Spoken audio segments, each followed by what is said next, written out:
എല്ലാവർക്കും നമസ്കാരം. പുതിയ വീഡിയോയിലേക്ക് എല്ലാ മാന്യ പ്രേക്ഷകർക്കും സ്വാഗതം. പ്രേക്ഷകർ കാത്തിരിക്കുന്ന വിവിധ സിനിമകളുടെ ഏറ്റവും പുതിയ ബോക്സ് ഓഫീസ് അപ്ഡേറ്റാണ് ഈ വീഡിയോയിലൂടെ പ്രേക്ഷകരിലേക്ക് എത്തിക്കുന്നത്. വീഡിയോയിലേക്ക് പോകും മുമ്പ് സിനിമാ ലോകത്തെ ഏറ്റവും പുതിയ ബോക്സ് ഓഫീസ് അപ്ഡേറ്റുകൾക്കായി ഈ ചാനൽ മറക്കാതെ സബ്സ്ക്രൈബ് ചെയ്യേണ്ട കാര്യം പരിഗണിക്കുക. ആദ്യത്തെ സിനിമ ടോവിനോ തോമസ് നായകനെ എത്തിയ ഈ വർഷത്തെ ആദ്യത്തെ സിനിമ കൂടിയായ മലയാള സിനിമ കൂടിയായ ഐഡന്റിറ്റി എന്ന സിനിമയാണ്. അഖിൽ പോൾ, അനസ് ഖാൻ തുടങ്ങിയവരുടെ സംവിധാനത്തിൽ ടോവിനോ തോമസ്, തൃഷ, വിനയ് റായ് തുടങ്ങിയവരെ കേന്ദ്ര കഥാപാത്രങ്ങളാക്കി 2025 എന്ന ഈ വർഷം ആദ്യം തിയേറ്ററുകളിലേക്ക് റിലീസെത്തിയ മലയാളത്തിലെ ഏറ്റവും പുതിയ ഇൻവെസ്റ്റിഗേഷൻ ത്രില്ലർ ജോണർ വിഭാഗത്തിൽപ്പെടുന്ന സിനിമ കൂടിയാണല്ലോ ഐഡന്റിറ്റി. നിലവിൽ 2 ദിവസങ്ങൾ കേരള ബോക്സ് ഓഫീസിലും വേൾഡ് വൈഡ് ബോക്സ് ഓഫീസിലും പിന്നിടുന്ന സിനിമയ്ക്ക് മികച്ച അഭിപ്രായങ്ങളാണല്ലോ കിട്ടിയിരുന്നത്. ആദ്യ ദിനം കേരള ബോക്സ് ഓഫീസിൽ 1,50,00,000 ഗ്രോസ് കളക്ഷൻ നേടിയ സിനിമ. രണ്ടാം ദിവസമായി ഇന്നലെ ചിത്രം കേരള ബോക്സ് ഓഫീസിൽ നിന്ന് 80 ലക്ഷം രൂപയാണ് ഗ്രോസ് കളക്ഷൻ നേടിയിരിക്കുന്നത്. അങ്ങനെ ആദ്യ 2 ദിവസത്തെ കേരള ഗ്രോസ് കളക്ഷൻ 3 കോടിയിലേക്ക് എത്തിയിരിക്കുകയാണ്. അതേസമയം ചിത്രത്തിന്റെ വേൾഡ് വൈഡ് ബോക്സ് ഓഫീസ് അപ്ഡേറ്റിലേക്ക് വരികയാണെങ്കിൽ ചിത്രത്തിന്റെ ആദ്യ 2 ദിവസത്തെ വേൾഡ് വൈഡ് ഗ്രോസ് കളക്ഷൻ പ്രതീക്ഷിക്കുന്നത് ഏകദേശം 6 കോടി 6.5 കോടി റേഞ്ചിലാണ്. കൃത്യമായിട്ടുള്ള ഒഫീഷ്യലായിട്ടുള്ള ഫിഗർ ഇന്ന് ഉച്ചയോടുകൂടി വരുമെന്നാണ് പ്രതീക്ഷിക്കുന്നത്. അപ്പോൾ കാത്തിരിക്കൂ ചിത്രത്തിന്റെ ഏറ്റവും പുതിയ ബോക്സ് ഓഫീസ് അപ്ഡേറ്റുകൾ അറിയാനായി.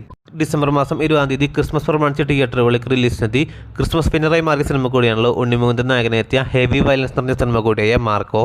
നിലവിൽ 15 ദിവസങ്ങൾ കേരള ബോക്സ് ഓഫീസിലും വേൾഡ് വൈഡ് ബോക്സ് ഓഫീസിലും പിന്നിടുന്ന മാർക്കോ എന്ന സിനിമയുടെ 15ാം ദിവസമായി ഇന്നലെ ചിത്രം കേരള ബോക്സ് ഓഫീസിൽ നിന്ന് 50 ലക്ഷം രൂപയാണ് ഗ്രോസ് കളക്ഷൻ നേടിയിരിക്കുന്നത്. അങ്ങനെ ആദ്യ 15 ദിവസം കൊണ്ട് ചിത്രത്തിന്റെ കേരള ഗ്രോസ് കളക്ഷൻ 38 കോടിയിലേക്ക് എത്തിയിരിക്കുകയാണ്. അതേസമയം ചിത്രത്തിന്റെ rest of India box office അപ്ഡേറ്റിലേക്ക് വരികയാണെങ്കിൽ ആദ്യ 15 ദിവസം കൊണ്ട് ചിത്രം റെസ്റ്റ് ഓഫ് ഇന്ത്യയിൽ നിന്നും മാത്രം 13 കോടിക്ക് മുകളിൽ രൂപയാണ് ഗ്രോസ് കളക്ഷൻ നേടിയിരിക്കുന്നത്. അതുകൊണ്ട് ഇന്ത്യൻ ബോക്സ് ഓഫീസിൽ നിന്നും 50 കോടി രൂപ ഗ്രോസ് കളക്ഷൻ നേടിയ സിനിമ. അതേസമയം ചിത്രത്തിന്റെ വിദേശ രാജ്യങ്ങളിലെ ബോക്സ് ഓഫീസ് അപ്ഡേറ്റിലേക്ക് വരികയാണെങ്കിൽ 4 ദിവസം കൊണ്ട് ചിത്രം 28 കോടി 65 ലക്ഷം ഗ്രോസ് കളക്ഷൻ നേടിയ സിനിമ. 15 ദിവസമായി ഇന്നലത്തെ കളക്ഷനോടെ ചിത്രം 30 കോടിയിലേക്ക് എത്തിയിരിക്കുകയാണ്. അങ്ങനെ ആകെ 15 ദിവസം കൊണ്ട് ചിത്രത്തിന്റെ world wide box office collection 82 കോടിയിലേക്ക് എത്തിയിരിക്കുകയാണ്. 82 കോടി 50 ലക്ഷമാണ് ചിത്രത്തിന്റെ ആദ്യ 15 ദിവസത്തെ world wide box office collection വന്നിരിക്കുന്നത്. നിലവിൽ മാർക്കുന്ന സിനിമയുടെ കേരള ബോക്സ് ഓഫീസിലെ ചിത്രത്തിന്റെ കളക്ഷൻ ഇടിയുന്ന കാഴ്ചയാണ് കാണാൻ സാധിക്കുന്നത്. അതിൽ പ്രധാനപ്പെട്ട കാരണം ഈ ആഴ്ച തിയേറ്ററുകളിലേക്ക് എത്തിയ മലയാള സിനിമകൾ കാരണം തന്നെയാണ്. അടുത്തത് ക്രിസ്മസ് പ്രമാണിച്ച് ഡിസംബർ മാസം 25-ാം തീയതി തിയേറ്ററുകളിലേക്ക് റിലീസെത്തിയ ലാലേട്ടൻ ആദ്യമായി സംവിധാനം ചെയ്ത ഏറ്റവും പുതിയ മലയാളത്തിലെ 3D പാൻ ഇന്ത്യൻ സിനിമയാണല്ലോ ബാരോസ്. ആദ്യ ദിവസം മുതൽ തിയേറ്ററിൽ നിന്നും മിക്സ്ഡ് ആയിട്ട് അഭിപ്രായങ്ങൾ നേടിയ സിനിമ നിലവിൽ 10 ദിവസങ്ങൾ കേരള ബോക്സ് ഓഫീസിലും വേൾഡ് വൈഡ് ബോക്സ് ഓഫീസിലും പിന്നിട്ടിരിക്കുകയാണ്. 10ാം ദിവസമായി ഇന്നലെ ചിത്രം കേരള ബോക്സ് ഓഫീസിൽ നിന്നും മാത്രം വെറും 10 ലക്ഷം രൂപ മാത്രമാണ് ഗ്രോസ് കളക്ഷൻ നേടിയിരിക്കുന്നത്. ഇതോടെ ഭാരത് എന്ന സിനിമ ആദ്യ 10 ദിവസം കൊണ്ട് ചിത്രം 10 കോടി 50 ലക്ഷത്തിലേക്ക് എത്തിയിരിക്കുകയാണ്.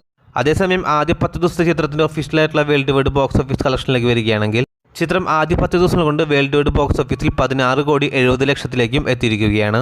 ലാലേട്ടൻ ആദ്യമായി സംവിധാനം ചെയ്യുന്ന ഒരു സിനിമ എന്നതിലുപരി വലിയൊരു ഹൈപ്പ് പ്രമോഷനോ ഇല്ലാത്ത തിയേറ്ററുകളിലേക്ക് റിലീസ് ചെയ്തൊരു മലയാളത്തിലെ പാൻ ഇന്ത്യൻ 3D സിനിമയായി തിയേറ്ററുകളിലേക്ക് ക്രിസ്മസ് പ്രമാണിച്ചെത്തിയ ബാരോസ് എന്ന സിനിമ നിലവിൽ കേരള ബോക്സ് ഓഫീസിൽ ഒരു ഡീസന്റ് കളക്ഷനിലേക്ക് എത്തിയിരിക്കുകയാണ്. എങ്കിൽ പോലും ചിത്രം വേൾഡ് വൈഡ് ബോക്സ് ഓഫീസിൽ പരാജയമാണ്.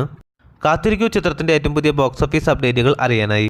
അപ്പോൾ ഈ വീഡിയോ ഇഷ്ടപ്പെട്ടാൽ ലൈക്ക് ചെയ്യാനും അതുപോലെ തന്നെ സിനിമാ ലോകത്തെ ഏറ്റവും പുതിയ ബോക്സ് ഓഫീസ് അപ്ഡേറ്റുകൾക്കായി ഈ ചാനൽ മറക്കാതെ സബ്സ്ക്രൈബ് ചെയ്യേണ്ട കാര്യം കൂടി ഒന്ന് പരിഗണിക്കേണ്ടതാണ്. പുതിയ വീഡിയോ ആയിട്ട് വരുന്നവരേക്കും എല്ലാവർക്കും നന്ദി, നമസ്കാരം.